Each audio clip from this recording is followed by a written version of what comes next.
vou fazer uma pergunta para vocês. Eu quero que essa pergunta fique na nossa cabeça. Eu não quero que ela fique na nossa cabeça hoje, nem na hora do estudo. É a partir de hoje. A partir de hoje. Nós vamos levar essa pergunta para a nossa encarnação. A quem pertence a sua paz? É para a gente pensar. A quem pertence a sua paz?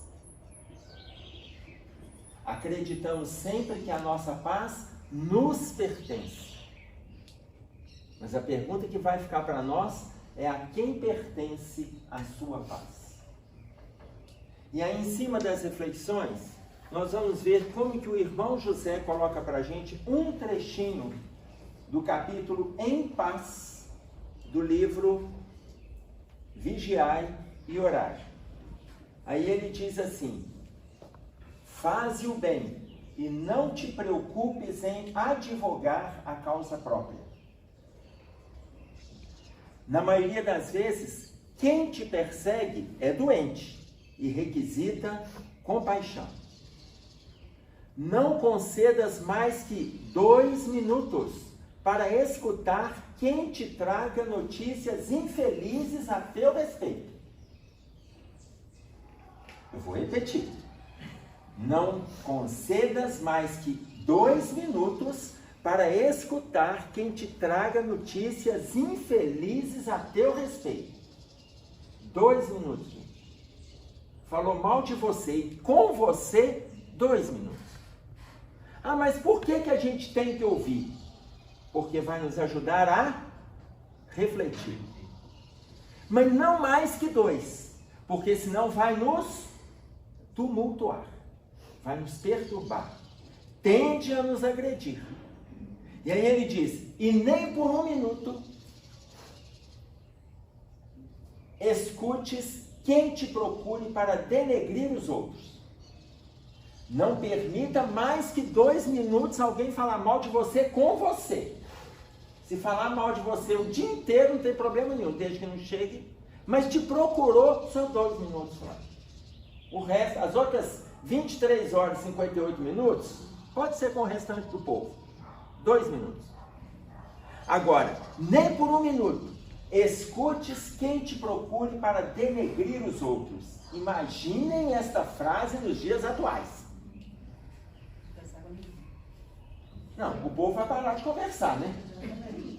Até que restabeleça, como relata para nós André Luiz, no capítulo 2 do livro Obreiros da Vida Eterna, hoje estamos tendo dificuldades de ter diálogo saudável e nós não sabemos. Olha o que o Jerônimo fala para ele na obra. Nós não sabemos o valor de uma conversa saudável no plano dos espíritos, principalmente por aquilo que plasma nas relações como um todo. Nós não sabemos. Lembrando meu avô era alemão, ele chegava a falar, o pessoal está fofocando, ele falava assim: lugar seco e seguro, quando uns comentam fatos acontecidos. Não cai sempre? Lugar seco e seguro, quando uns comentam fatos acontecidos. Seu avô disse um grande ditado, meu filho. Eu vou até repetir porque está gravando. Para quem está ouvindo ali, né? No cais sempre seguro. No cais seco e seguro. Urubus comentam fatos apodrecidos. Urubus comentam fatos apodrecidos. Seu avô, descendência alemã. Se todos os alemães pensarem assim, dá para a gente entender por que a Alemanha está onde está.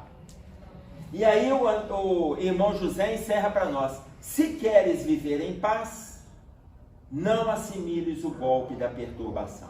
Aí eu volto à pergunta que eu fiz. Qual a pergunta que eu fiz?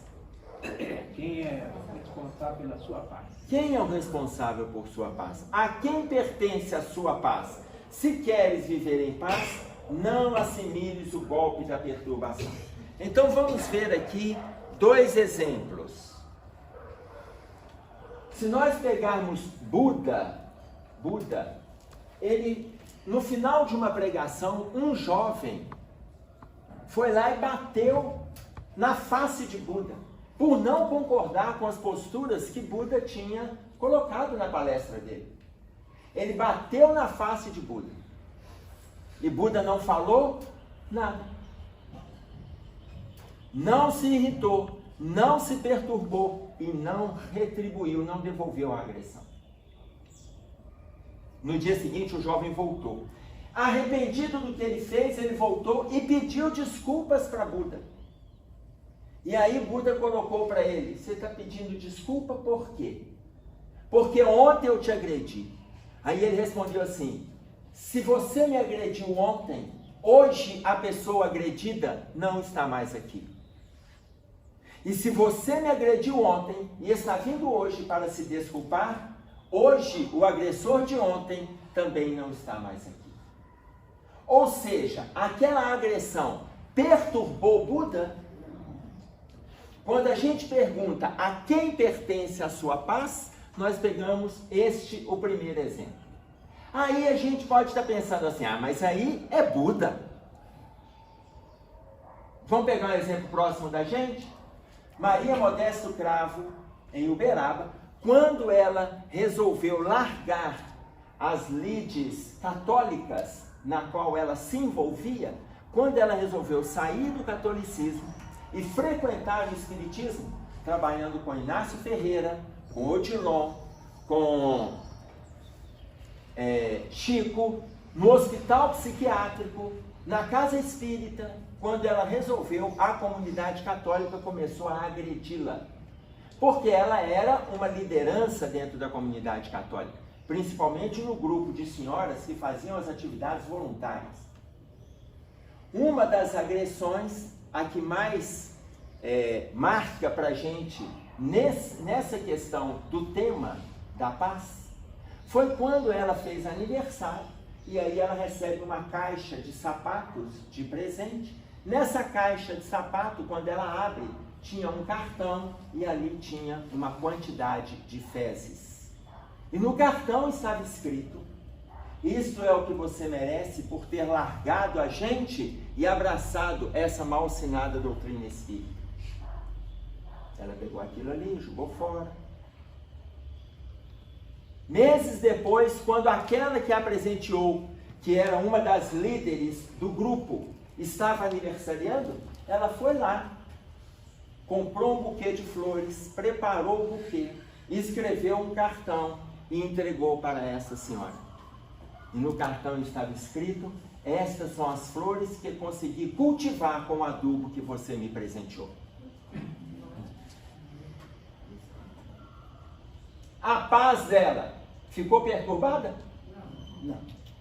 Então, a gente pega um exemplo de Buda e pega alguém dentro do movimento espírita que está lutando tanto quanto a gente, que está hoje numa condição espiritual melhor do que a gente, mas que passou pela Terra há alguns anos. Então imaginem, aí nós voltamos à questão: a quem pertence a sua paz? Porque quando nós falamos de paz, a gente remonta o Evangelho de Jesus. Quando Jesus coloca para nós assim: em mim tenhais paz. No mundo tereis aflições, mas tende bom ânimo, eu venci o mundo. No capítulo 16 de João, no versículo 33. Então ele coloca para nós: no mundo tereis aflições. Vamos entender um pouco como funciona a questão das aflições a partir da história antiga. Se nós viajarmos um pouco para a história, nós vamos ver lá no período de entre 300, 200, 100 anos antes de Jesus, Esparta e Atenas viviam em guerra. Quando elas estavam em paz, eram duas grandes cidades gregas que centralizavam a atenção do mundo. Quando essas duas cidades estavam em paz, as crianças do sexo masculino, elas nasciam e já eram desde crianças preparadas para pegarem armas. As armas eram lanças e espadas. É Esparta, né? Também. As do sexo feminino, elas eram preparadas para participar dos desfiles primaveris, que foi desenvolvido na Grécia. Quando tinham os desfiles primaveris, as mulheres de Atenas eram as que ganhavam o desfile. E daí surgiu para nós que as mulheres de Atenas eram as mulheres mais lindas do mundo. Mas quando as cidades entravam em confronto, o homem espartano vencia as guerras. Por isso foi ensinado para nós que os homens espartanos eram os guerreiros mais valentes e mais fortes do mundo. Mas as crianças que nascessem do sexo masculino ou feminino e não tivessem condições de pegarem armas porque tinham alguma deficiência física, elas eram lançadas vivas nos bueiros da cidade para que os ratos consumissem com a bênção de seus corpos. Parece para nós uma cena de grande atrocidade. E é. Mas nós estamos colocando alguma coisa de lá para cá. Só para nós refletirmos, quando Jesus fala, no mundo tereis aflições. No mundo tereis aflições.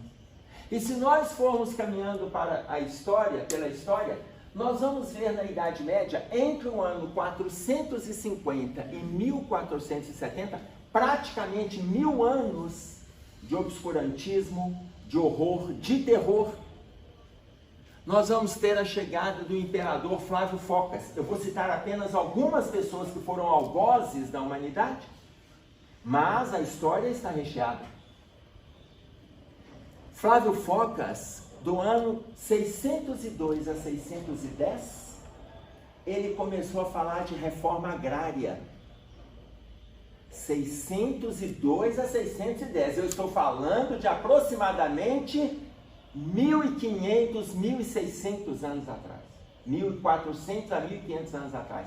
Já começou a falar de reforma agrária. Não é o que a gente escuta até hoje? Não tem nada de novo. E aí ele fez conchavos com 2 sacerdotes, 2 papas.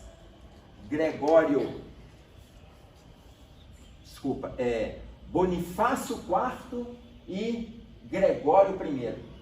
Bonifácio IV e Gregório I. Um papa sucedeu o outro e ele fez conchavos para ele se apoderar de terras e a igreja fomentar os fiéis, que ia ter trabalho nas terras.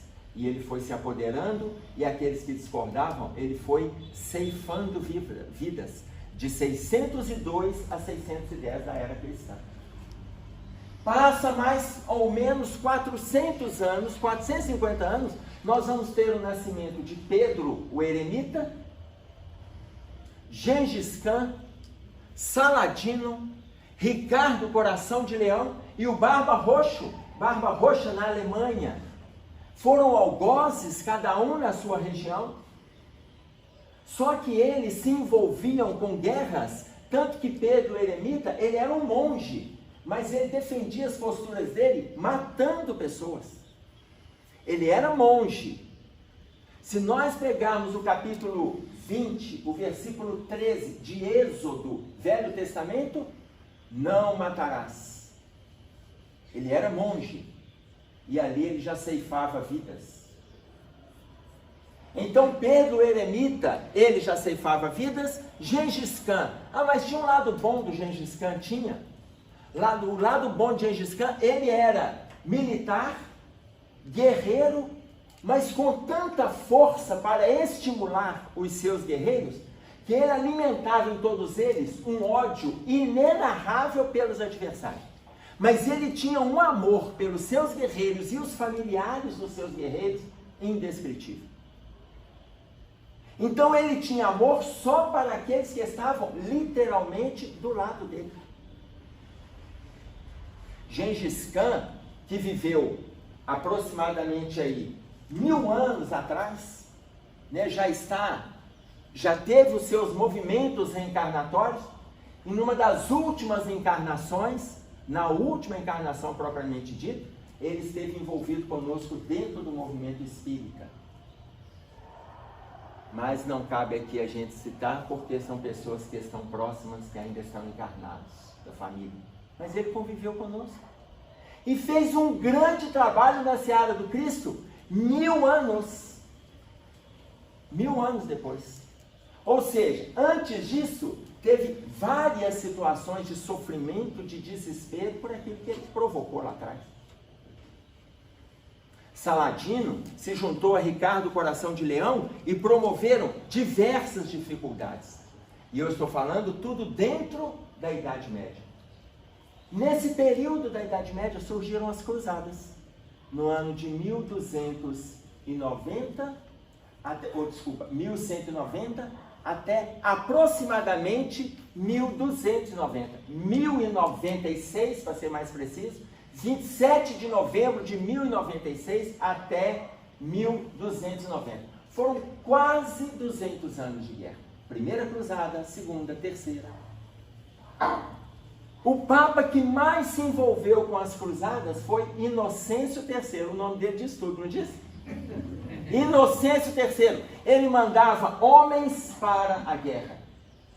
Quando os homens, as vidas foram dizimadas, ele começou a mandar as mulheres. E as vidas foram sendo dizimadas, ele começou a mandar crianças e idosos para a guerra. Papa Inocêncio III. A guerra, a gente coloca que ela acabou por volta de 1297, porque a 8ª cruzada, ela já não teve força e a 9ª praticamente não avançou. Então, entre esses, da mesma época das cruzadas, faltando 40 anos para acabar a cruzada, começa a Inquisição, que vai de 1250 a 1470.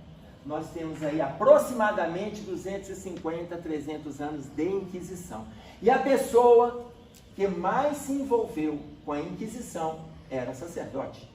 Tomás de Torquemada, só da parte dele, ele mandou queimar aproximadamente 10.400 pessoas vivas, defendendo o sepulcro, defendendo o nome do Cristo, como eram as cruzadas. O movimento das cruzadas eram tão agressivos que Francisco de Assis, convidado por Inocêncio III, ele foi chamado para ir para a guerra. Só que ele recusou. Porque Francisco de Assis era um anjo que nasceu na mesma época. Ele nasce na data que está abrindo as cruzadas, na mesma década. Está abrindo as cruzadas, nasce Francisco de Assis. E ele é chamado para poder ir para a guerra pelo Papa Inocêncio III. No final, quando Francisco de Assis se recusa e fica em Assis e constrói a sua igreja e atende aqueles que o consideravam um enviado do Cristo, que o atende. Aliás, a própria mãe já sabia, porque a mãe de Francisco, Dona Maria, ela sabia que ela estava grávida de João Evangelista. Ela teve essa revelação quando ela estava grávida. João Evangelista. E quando o filho nasce, ela dá o nome dele de João. Só que o pai estava na Itália, cuidando das compras, das lojas de tecido. Quando ele volta para a cidade e o filho já tinha nascido, quando ele volta para Assis e o filho já tinha nascido, ele não concordou do nome dele ser João, porque esse pai queria dar o nome nele de Francisco. E aí ele fala, eu já não participei do nascimento, então eu quero o nome dele de Francisco. E aí o pai insiste, a mãe fala, mas ele é o retorno de João. E fala, eu não acredito nisso, eu quero o nome dele de Francisco. E o nome dele fica Francisco. Só que o que a história não contou é que este pai, ele tinha uma gratidão a um tal de Francisco. Quando João Evangelista, para fugir das perseguições de Roma, ele vai para a ilha de Patmos. E chegando lá em Patmos, ele cura um leproso. E lá em Patmos ele tem que mudar de nome. Ele corta o cabelo, tira a barba, muda de nome, e em vez de ser João, ele passa a ser chamado Francisco. E as pessoas, pelo respeito que tinham a ele, o chamavam de Pai Francisco. E ele cura um leproso. Esse leproso é aquele que 1000 anos depois vai receber o próprio João como filho. mas ele foi curado por um tal Francisco. Ele sabia que intimamente ele devia alguma coisa para um tal Francisco. E aí ele escolhe o nome do filho e vira Francisco da cidade de Assis. Então, enquanto apareceram algozes, apareceram também anjos que vieram nessa época. Nós vamos citar alguns exemplos. 400 anos depois, aproximadamente, nasce Hitler, que tomava conta de uma cidade no plano espiritual. Hitler nasce no ano de 1889, desencarna em 1945, vítima de suicídio. Ele vive, portanto, 56 anos. Ele nasce em 1889 e ele já tinha, na sua moral, na sua índole, o desejo de incendiar o mundo. Incendiar o mundo. Se os outros não conseguiram, com a predisposição que eles tiveram, Hitler tinha essa meta. E ele comandava uma cidade no plano espiritual que se chamava Cidade Cruzada. A Cidade Cruzada, ele visitava a cidade quando ele ia em sono. Ele ia para o plano espiritual, ele visitava a Cidade Cruzada. Quando ele retornava, ele comandava a Alemanha. E a bandeira da Cidade Cruzada é a suástica. A bandeira da cidade no plano espiritual é a suástica, que ele cria como símbolo do nazismo, de imposição, de arrogância. Ele cria esse mesmo símbolo para a Alemanha. O que Hitler não soube é que muitos dos judeus que ele ceifou a vida eram companheiros dele da Cidade Cruzada, que reencarnaram na figura de judeus. E ele ceifou a vida de milhões de amigos que estavam com ele na cidade. Como é que ficou essa relação com o Espírito? Só que chegou aqui na Terra, não reconhece, né? A gente reconhece? Não. Vocês não reconhecem quem eu fui, graças a Deus, senão vocês estariam aqui me escutando. Né? Isso é bom de tudo. Então, ele não reconhece, ele cometeu os crimes que ele cometeu. Só que hoje, ele não retorna mais para o plano físico na condição que nós estamos. Na condição que nós estamos. Divaldo Franco coloca que provavelmente, ele já está encarnado no mundo primitivo. Divaldo Franco faz essa afirmação. Provavelmente. Então, ele não dá segurança porque não foi revelado para ele, mas a condição de voltar para a Terra, ainda que seja no movimento de paralisia cerebral, de anencefalia, ele não tem condições de retornar mais. Porque nós estamos saindo de provas e expiações para a regeneração. Então, aqueles que tiveram condições de retornar, retornaram. Muitos dos haitianos, que, se eu não me engano, em 2010, sofreram as consequências, se não foi 2010, foi 2011, sofreram as consequências do tsunami. Muitos deles eram alemães, algozes, de judeus, de católicos, de russos, e voltaram naquela condição do Haiti e sofreram as consequências do engano que cometeram. Muitos se redimiram pela resignação. Outros agravaram seu estado de revolta. Tá claro? Agora, a nossa bibliografia coloca que foram mortos 6 milhões de judeus. É verdade.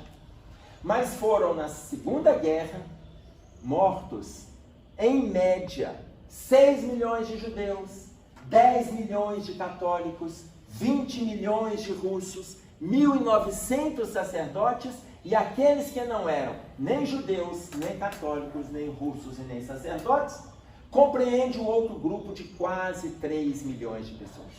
Nós estamos falando de aproximadamente 40 milhões de pessoas, 40 milhões de vidas foram dizimadas no intervalo de 6 anos.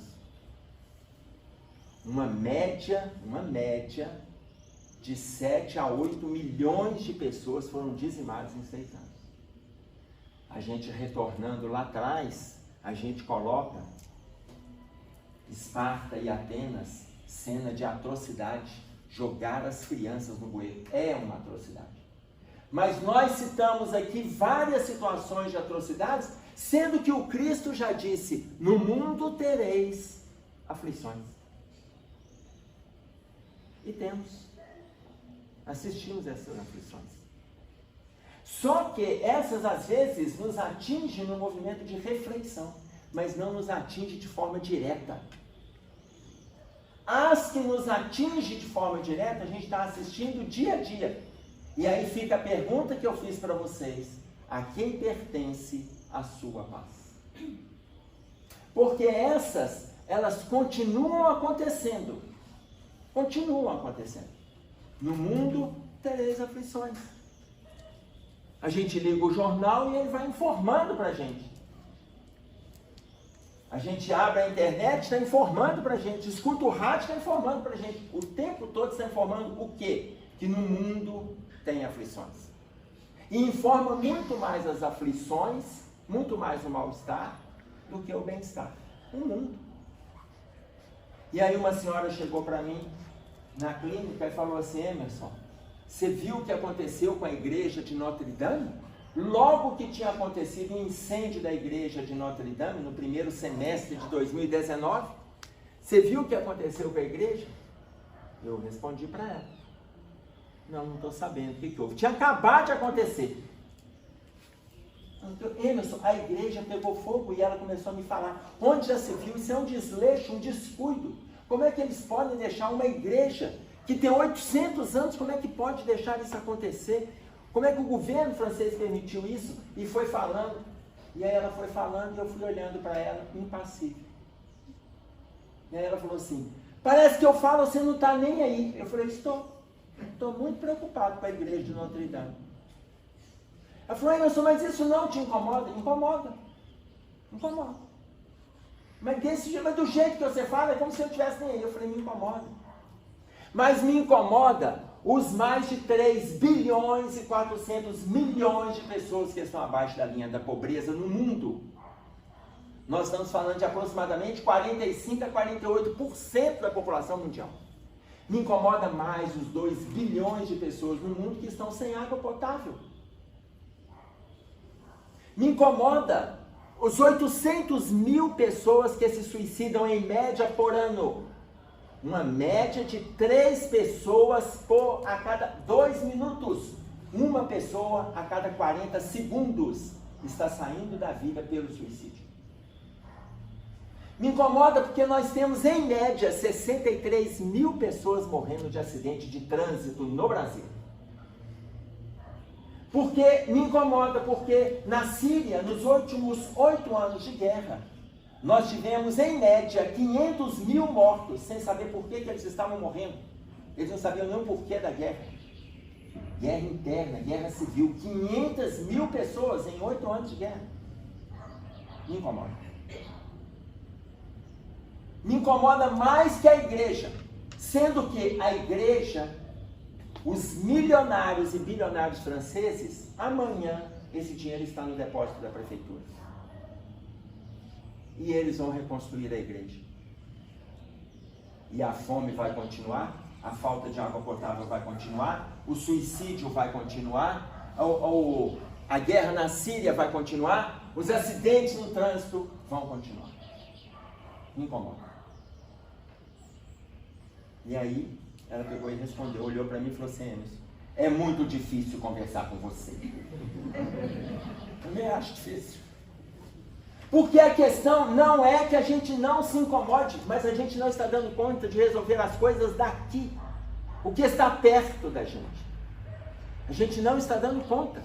Então, nós agravamos as aflições do mundo porque não resolvemos as nossas pequenas aflições. Nós não chegaríamos às grandes se resolvêssemos as pequenas. Não chegaríamos. A gente vai fomentando as grandes agressões. E o Dr. Bezerra pede isso logo que os Estados Unidos invadiu o Iraque em 2001. Ele chega e pede para que as pessoas não alimentem a guerra nos seus pensamentos. porque estarão fomentando o mal-estar da guerra no ambiente em que estão inseridos. A guerra está lá, para a gente alimentar aquele ambiente com orações. E embora a gente às vezes pense assim, mas é só oração? Só oração. Não no sentido de ser pouco, mas de ser a única coisa que nós podemos fazer no contexto em questão. Mas a gente pode direcionar e a gente acaba não fazendo. Mas se da mesma forma nós temos esse movimento, o que está próximo da gente que não está tanto nas guerras, mas sim nos acidentes? A corrupção. E Paulo, no capítulo 8 aos Romanos, nos versículos 19, 20 e 21, ele fala de corrupção.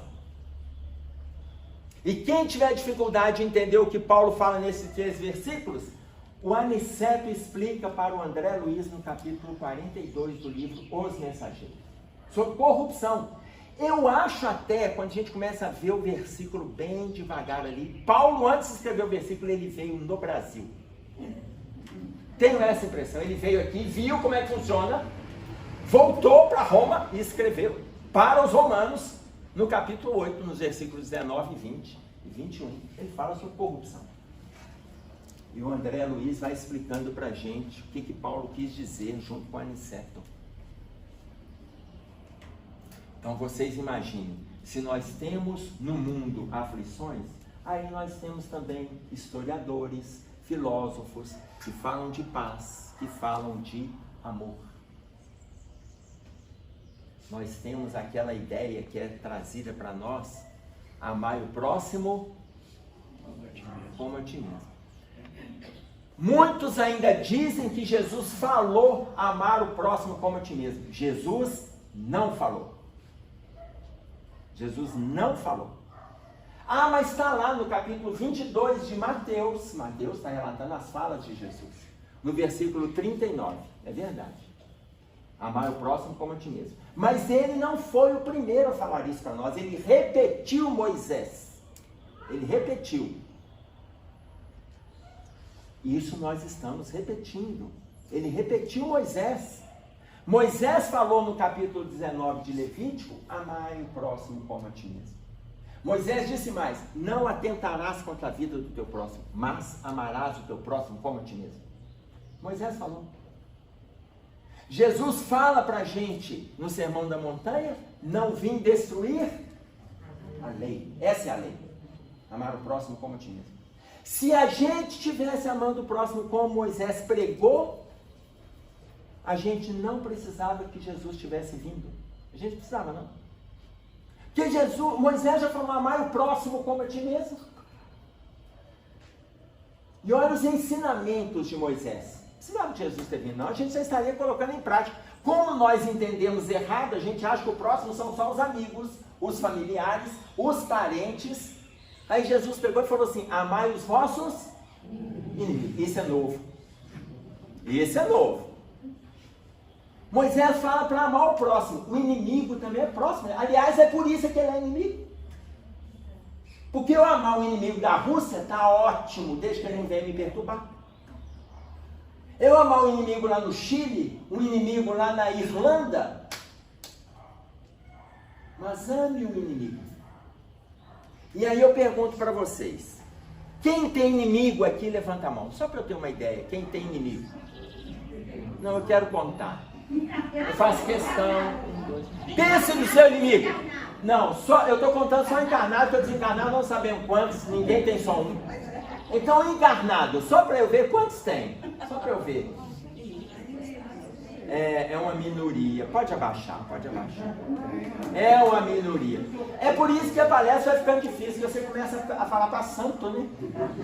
A palestra vai ficando difícil. Porque quando a pessoa vê que ela não tem inimigo, a palestra fica difícil. Mas quando Jesus fala, amai os vossos inimigos, a gente sempre pensa em alguém. E eu falo, pense no seu inimigo. Quem pensou em si mesmo? Ninguém. Porque quando você pensou em você, meu filho, sendo seu próprio inimigo? A senhora pensou na senhora? É por isso que sua filha te trouxe. Então vocês imaginem, Kardec coloca para nós, o homem é o obsessor de si mesmo. Quando Jesus fala, amai os vossos inimigos, ame-se, porque você vai amar as próprias dificuldades. Porque quando você se ama, você sabe quando você está sendo vaidoso, quando você é petulante, quando você é arrogante, quando você é maledicente, quando você é fofoqueiro, quando você é omisso, quando você não tem discernimento, quando você é preguiçoso, quando você é indisciplinado, quando você é desobediente, quando você é o caos. Quando você se ama, você se descobre. E ao se descobrir, você começa a corrigir. Porque a gente só vai corrigir quando a gente sabe que está errado. Vocês já procuraram uma pessoa envolvida com o álcool e ofereceram para ele ajuda? Você ofereceu, ele não te pediu ajuda não, mas você, alma nobre, foi lá e ofereceu ajuda para ele. E o que ele falou com você? Não sou alcoólatra, eu paro quando? Todo mundo sabe. Ele ainda não descobriu que ele é um viciado. Se ele não descobriu que ele está doente, ele não vai corrigir a doença que ele não tem, ele não sabe que ele tem. Ele não sabe que ele tem. Assim são os nossos vícios do campo moral. Então Jesus fala, amai os vossos inimigos. Nós vamos ter lá no capítulo 5 de Mateus, no versículo 44, amai os vossos inimigos. Porque antes ele fala assim, amar os amigos, que tem de mais? Amar quem te ama? Então, ame os vossos inimigos. Ame os vossos inimigos. E aí você começa a ver que o inimigo aparece porque ele entra em ressonância com o seu estado íntimo. Tanto que o irmão José coloca para nós, não é o outro que te irrita, é você que se permite irritar por não concordar com a postura do outro. É você que se permite irritar. Gente, qual o problema do outro pensar diferente de você? Qual o problema? Aí você começa a querer convencer o outro, porque antes tinha argumentação verbal, hoje ela é virtual, é um desastre. Aí você quer convencer o outro de quem está certo é você, mas o outro também está certo na razão dele. Porque todos estão certos, cada um na sua razão. Oi, filho.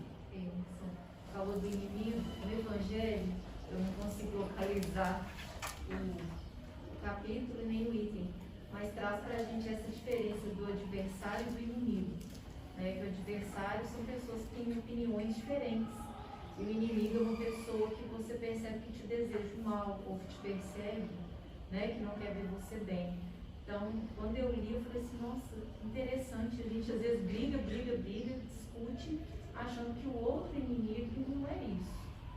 São posturas, pensamentos diferentes que a gente precisa aprender a conviver com isso também. Eu achei muito interessante essa diferença, é uma diferença muito grande. É, muito grande.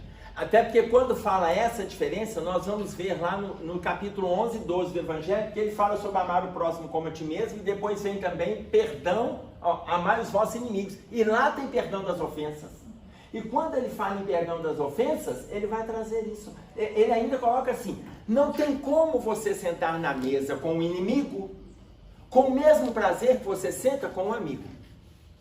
Mas se você der conta de ajudar este que você vê como inimigo, já é um avanço.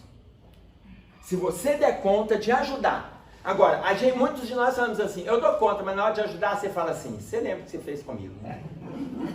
Eu vou te ajudar, mas há 5 anos atrás, aí a gente começa. Você me negou aquela Coca-Cola na sexta série. Te lembrei da sexta série. Aquela Coca-Cola que você me negou na sexta série. Ah, você lembra aquela Coca que você me negou? Eu hoje vou te dar um prato de comida, mas você me negou aquele refrigerante. Então vocês imaginem o tamanho da nossa dificuldade. E aí sim, quando a gente fala a respeito do amor, Moisés foi falando lá atrás. Jesus foi falando também.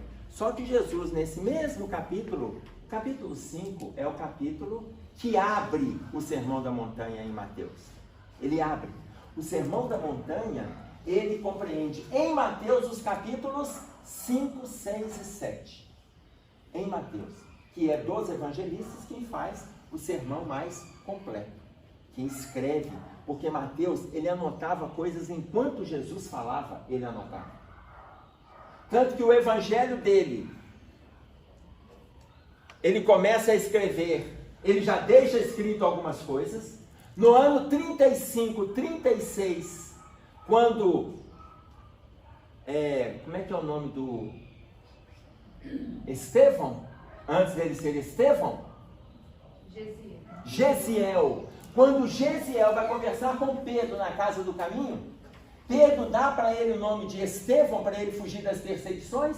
Pedro explica para ele que o Cristo já veio, e aí Gesiel pergunta para ele assim, mas não tem nada anotado? Ele fala assim, espera aí só um minutinho.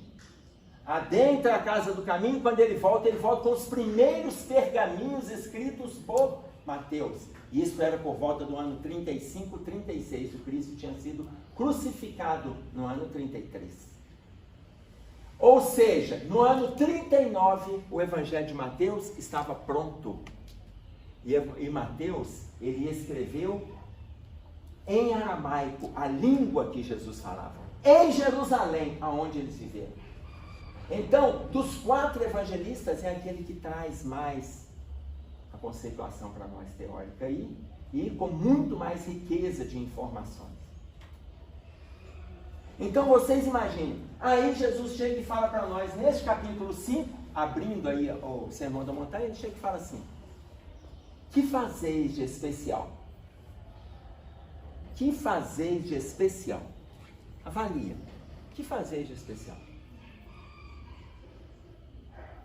O especial, gente, não é aquilo que nós aprendemos que está dentro de uma obrigação social, não. Não é aquilo que a gente aprendeu que está dentro da obrigação familiar. Aquilo que está dentro da obrigação profissional. Isso não é especial. Por isso que o nome é obrigação. Você já aprendeu? Você está numa empresa. Eu trabalho. Isso é especial. Você ganha. Isso não é caridade, não. Aí eu chego no horário direitinho lá, bato meu ponto. Isso é especial? Não é especial. Aí tem gente que trabalha mal, trabalha errado e fala assim, eu trabalho mal porque é justificar o salário que eu ganho. Gente, mas se a pessoa não está satisfeita, sai de onde ela está. Sai de onde ela está e vai buscar outro. Mas já que ele entrou, justifica aquilo que ele está fazendo. Ou seja, aproveita a energia do trabalho, se envolve com o trabalho. Mas quando Jesus pergunta, ele pergunta o que fazeis de especial? O que é especial? Cuidar de filho? Cuidar de marido? Cuidar de esposa? Cuidar de si mesmo? Cuidar da casa? Isso não é especial. Isso é compromisso nosso. Especial é o que a gente faz além das nossas obrigações. Além das obrigações. Quando Jesus fala, se te pedir para caminhar 1 milha, caminha 2. Se pedir a capa, lhe dê também a túnica. Isso é especial. Quando a gente faz além. É o que nos diferencia dos demais. O que nos diferencia. E aí nos coloca em condições diferentes também, inclusive na desencarnação. Então, se nós estamos falando dessas referências lá de trás, você imagina que Sêneca, filósofo, que nasceu na Espanha, mas ele foi para a Itália com 4 anos de idade, então ele é conhecido como um filósofo romano, mas ele é um filósofo espanhol. E Sêneca dizia assim, contra o mal, 3 atitudes. Paciência, silêncio e o tempo. Contra o mal, 3 atitudes. Paciência, silêncio e o tempo. Atentemos-nos para essa colocação de Sêneca. Tem coisas que estão erradas e nós queremos corrigir do nosso jeito e tem que ser agora. E ele coloca contra o mal 3 atitudes. É para a gente esperar. Mas essa espera é passiva? Depende. Se a pessoa não fizer nada para melhorar, ela é passiva. Mas ela pode ser pacífica. Ela faz a parte dela aonde ela estiver. É uma espera pacífica. Então, como nós estamos lidando com a nossa paz? E aí quando Jesus coloca para nós assim, no mundo tereis aflições, em mim tenhais paz. E aí eu fico pensando, imagina que nós temos um capítulo inteiro do Evangelho segundo o Espiritismo intitulado O Cristo Consolador. capítulo 6. O Cristo Consolador. O Cristo está consolando? O Cristo está consolando alguém?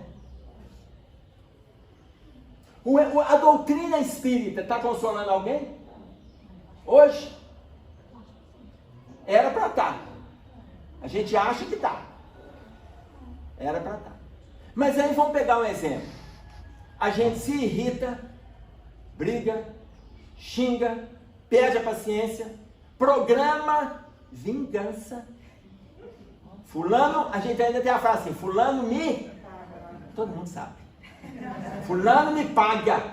A gente se irrita, xinga, briga, programa o mal-estar. Depois, no final de sofrer e aprontar o sofrimento, fala assim, nossa, ainda bem que eu sou espírita. Ainda bem por quê? Está tudo errado.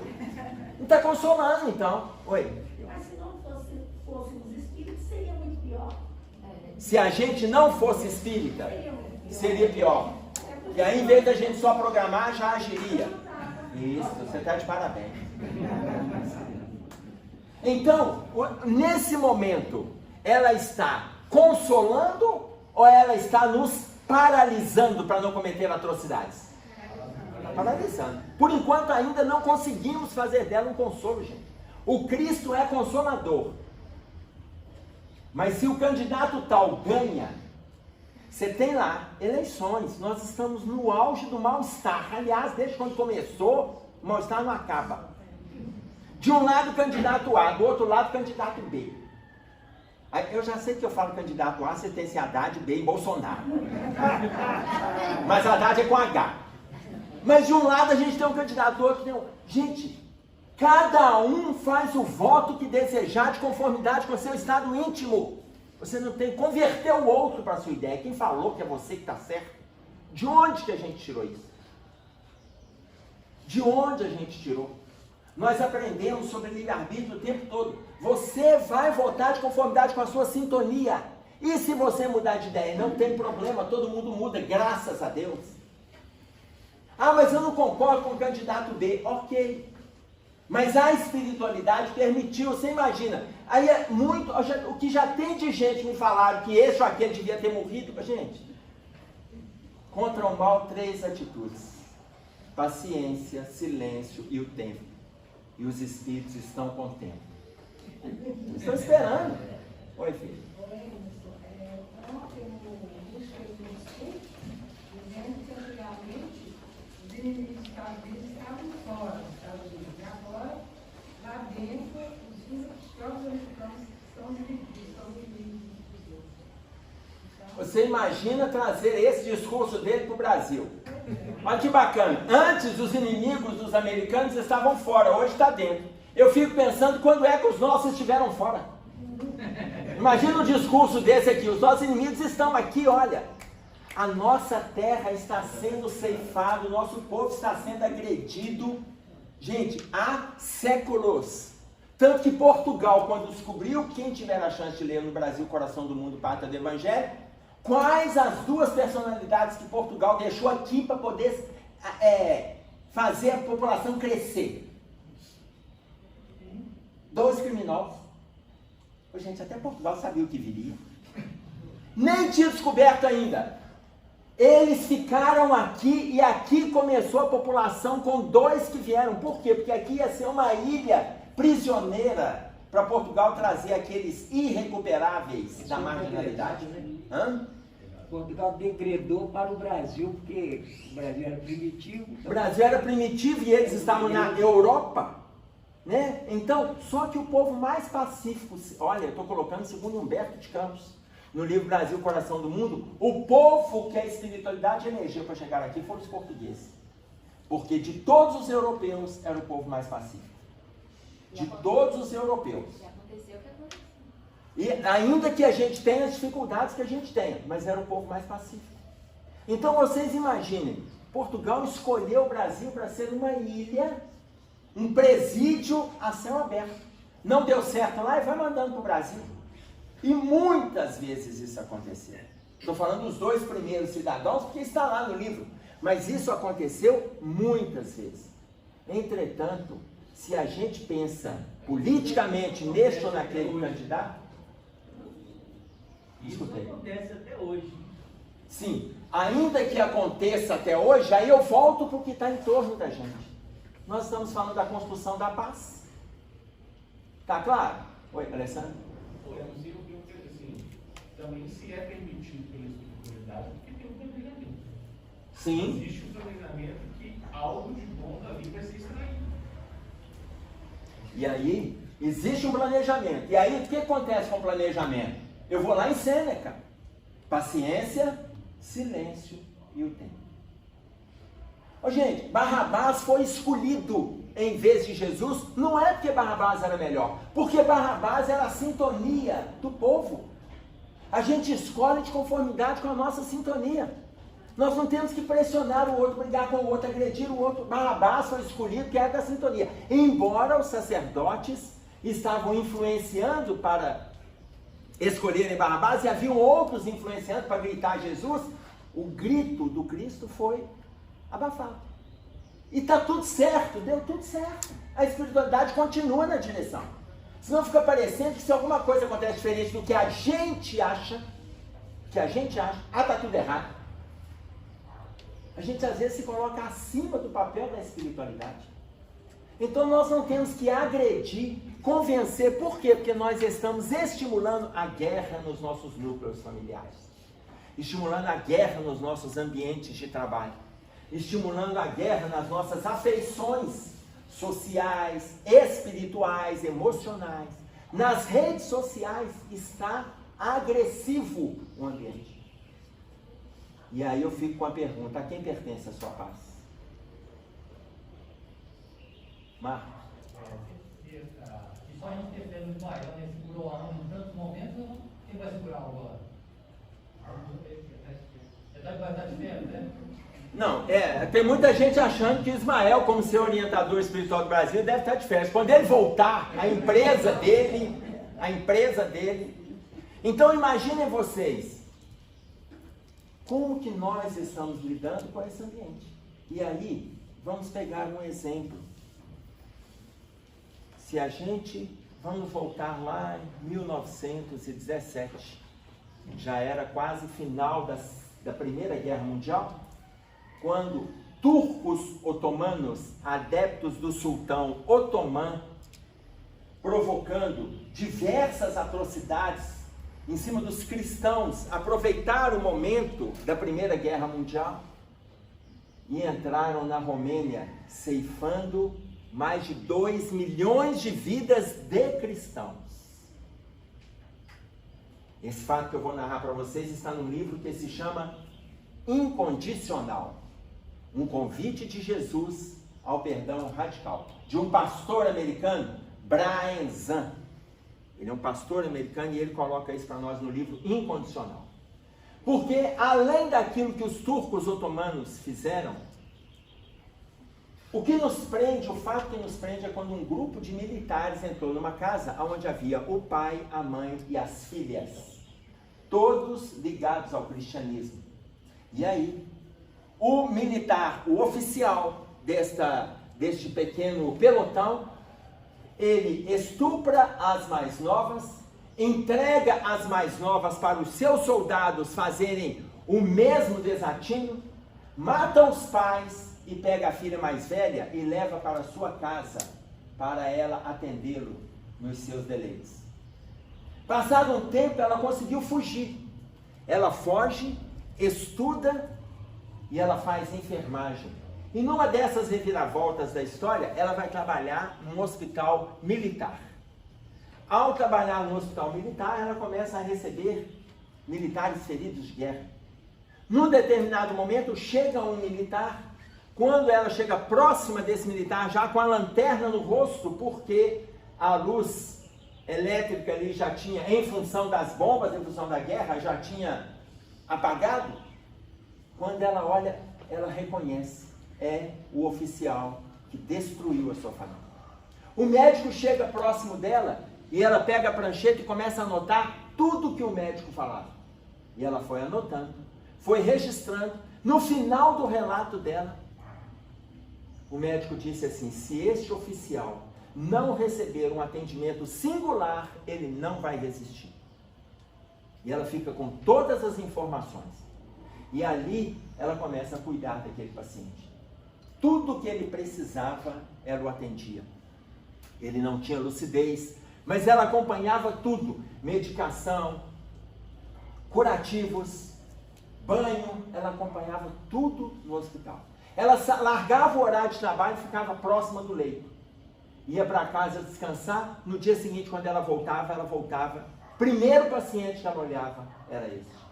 Quando ele recuperou a sua consciência, ele pede para chamar o médico.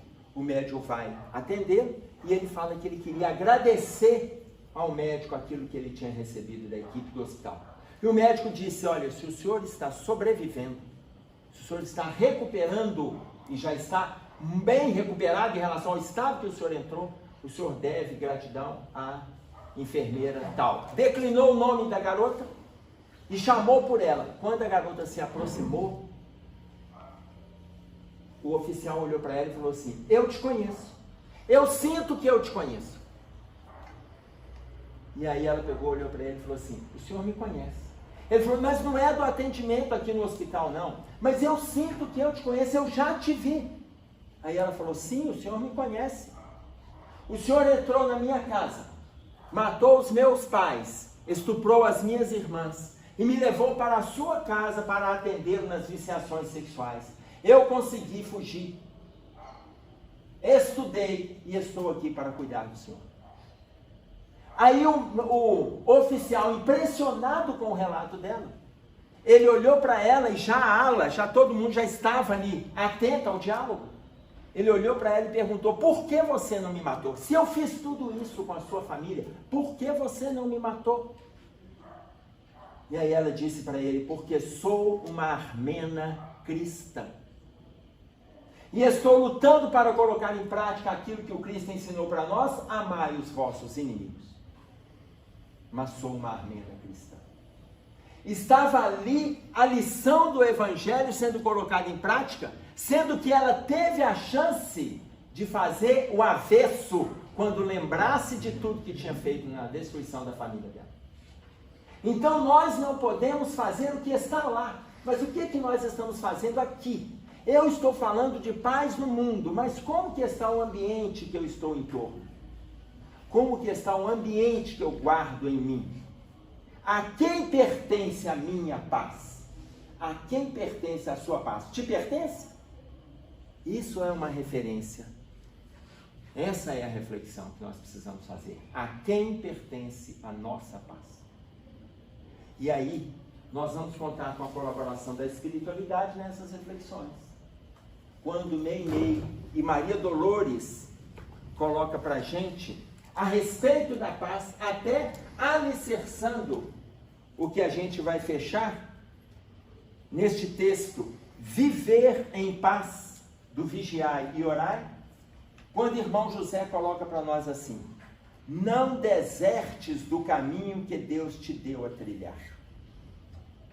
Não desertes do caminho que Deus te deu a trilhar, nem te distancies dos compromissos assumidos. Se queres viver em paz, cumpre com a tua obrigação de cada dia. Valorize o teu esforço e o dos outros. Não menospreze a tarefa, por mais insignificante te pareça. As coisas grandes surgem das pequeninas. O universo alicerça-se no átomo. Observa a simplicidade da vida e entra em sintonia com ela. Escuta a música das fontes. Contempla as flores que desabrocham nos campos. Não te angusties pelo amanhã. Viver com alegria significa saúde e paz. E Maria Dolores e Meimei diz para nós assim: a fúria de Ramsés e o ódio de Cambises, feras humanas sem alguém que as dome, conquistaram ouro, poder e renome e aumentaram as lutas infelizes. Passam reis, ditadores e juízes sem que sequer alguém lhes lembre o nome. Passam Dante, Leonardo, célebres atrizes sem perceber a terra que os consome. Só Jesus permanece ao nosso lado. Mensageiro de Deus e herói amado, que nos tolera, instrui, ampara e guia. Seu nascimento é a luz maior que nos alcança, doando-nos a fonte da esperança em cantos de paz, de amor e de alegria. Desta forma, então, agradeço, meu Deus, quando me dizes não. As súplicas indébitas que faço através da oração. Muitas daquelas dádivas que peço, estima, concessão, posse e prazer, em meu caso, talvez fossem espinhos na senda que me deste a percorrer. De outras vezes, imploro-te favores, entre lamentação, choro e barulho. Mero capricho, simples algazarra que me escapam do orgulho. Em muitas circunstâncias rogo afeto, sem achar companhia em qualquer parte, quando me traz a solidão por guia que me inspire a buscar-te. Existem privilégios que desejo, reclamando-te o sim, que se me florescesse na existência seriam desvantagens contra mim. Ensina-me que estou no lugar certo, e a ninguém me ligaste de improviso, e que desfruto agora o melhor tempo de melhorar-me em tudo que preciso. Não me atendas às exigências loucas, faz-me perceber que alcançarei, além do necessário, se cumprir meu dever.